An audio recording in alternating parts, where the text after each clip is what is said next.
ಚಳ್ಳಕೆರೆ ತಾಲ್ಲೂಕಿನ ಕಡೆಹೊಡೆ ಗ್ರಾಮದಲ್ಲಿ ಜಮೀನೊಂದರಲ್ಲಿ ಚಿರತೆ ಕುಳಿತಿರುವಂತೆ ಸಾಮಾಜಿಕ ಜಾಲತಾಣಗಳಲ್ಲಿ ವೈರಲ್ ಆಗಿದ್ದ ಫೋಟೋ ಕುರಿತು ಅರಣ್ಯ ಇಲಾಖೆ ಸ್ಪಷ್ಟನೆ ನೀಡಿದೆ. ವಾಟ್ಸ್ಆಪ್ ಮೂಲಕ ಹರಡಿದ ಮಾಹಿತಿಯ ಬೆನ್ನಲ್ಲೇ ಚಳ್ಳಕೆರೆ ವಲಯದ ಅರಣ್ಯ ಸಿಬ್ಬಂದಿ ಸ್ಥಳ ಪರಿಶೀಲನೆ ನಡೆಸಿದ್ದು, ಸದರಿ ಜಮೀನು ಸರ್ವೆ ನಂಬರ್ 107ರಲ್ಲಿ ದಾಳಿಂಬೆ ಸಸಿ ನಾಟಿ ಮಾಡಿರುವುದು ಕಂಡುಬಂದಿದೆ. ಜಮೀನು ಮಾಲೀಕರನ್ನು ವಿಚಾರಿಸಿದಾಗ, ಕಳೆದ ವಾರವೇ ಸಸಿಗಳನ್ನು ನೆಟ್ಟಿದ್ದು, ಕೆಲಸದ ವೇಳೆ ಯಾವುದೇ ಚಿರತೆ ಅಥವಾ ಕಾಡುಪ್ರಾಣಿ ಕಂಡುಬಂದಿಲ್ಲ ಎಂದು ತಿಳಿಸಿದ್ದಾರೆ. ಅರಣ್ಯ ಸಿಬ್ಬಂದಿ ಜಮೀನು ಹಾಗೂ ಸುತ್ತಮುತ್ತ ಪ್ರದೇಶವನ್ನು ಪರಿಶೀಲಿಸಿದರೂ ಯಾವುದೇ ಕಾಡುಪ್ರಾಣಿಗಳ ಹೆಜ್ಜೆ ಗುರುತುಗಳು ಪತ್ತೆಯಾಗಿಲ್ಲ.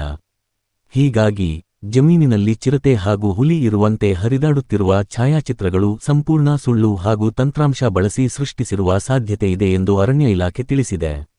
ಸುಳ್ಳು ಸುದ್ದಿಗಳನ್ನು ಸಾಮಾಜಿಕ ಜಾಲತಾಣದಲ್ಲಿ ಹಬ್ಬಿಸುವವರ ವಿರುದ್ಧ ಕ್ರಮ ಕೈಗೊಳ್ಳಲಾಗುವುದು ಎಂದು ಅರಣ್ಯ ಇಲಾಖೆ ಎಚ್ಚರಿಕೆ ನೀಡಿದೆ. ಜನಧ್ವನಿ ನ್ಯೂಸ್ ಸತ್ಯದ ಧ್ವನಿ. ಶುಕ್ರವಾರ ದಿನ ಹಾಕಿದ್ವಿ. ಒಂದು ವಾರ ಫೋಟೋ ಪೂಜೆ ಮಾಡಿ ಹಾಕಿದ್ರಲ್ಲ, ಅದು ಫೋಟೋ ಹೊಡೆದಿದ್ರಲ್ಲ, ಪೂಜೆ ಮಾಡಿದ್ವಿ. ಇವಾಗ ಶುಕ್ರವಾರ ದಿನ ಮಾಡಿದ್ವಿ. ಶನಿವಾರ ಗಿಡಿ ಹಾಕಿದ್ವಿ.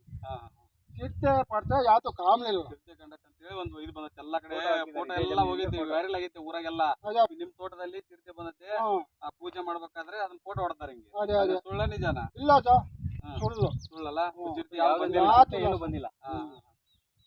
ಎಡಿಟ್ ಮಾಡಿರೋದಂಗಾರ ಅದು. ಅಲ್ಲಿ ಆ ಕೆರೆ ಐತಲ್ಲ, ಅಲ್ಲಿ ಒಂದು ಅಲ್ಲಿ ಹೋಗೋ ತರ ಮಾಡಿದ್ದಾರೆ. ಅಲ್ಲ ಸರ್, ಅಲ್ಲಿ ಯಾರು ಬಂದಿರ್ಲಿಲ್ಲ. ನಾವು ಇಬ್ರು ಹೆಣ್ಮಕ್ಳು, ನಾನು ಒಬ್ಬನೇ. ಯಾವ ಚಿರತೆ ಏನು ಬಂದಿಲ್ಲ. ಯಾತಿಲ್ಲ ಸರ್, ಎಲ್ಲ ಸುಳ್ಳಲ್ಲ. ಎಲ್ಲ ಸುಳ್ಳೆ, ಎಲ್ಲ ಸುಳ್ಳು ಸುದ್ದಿ ಅಂತ ಒಂದ್ಸಲ ಹೇಳ್ಬಿಡಿ. ಎಲ್ಲ ಸುಳ್ಳು ಸುದ್ದಿ ಸರ್. ಯಾರು ಭಯ ಪಡೋದು? ಯಾರು ಏನು ಭಯ ಮಾಡಬೇಡಿ.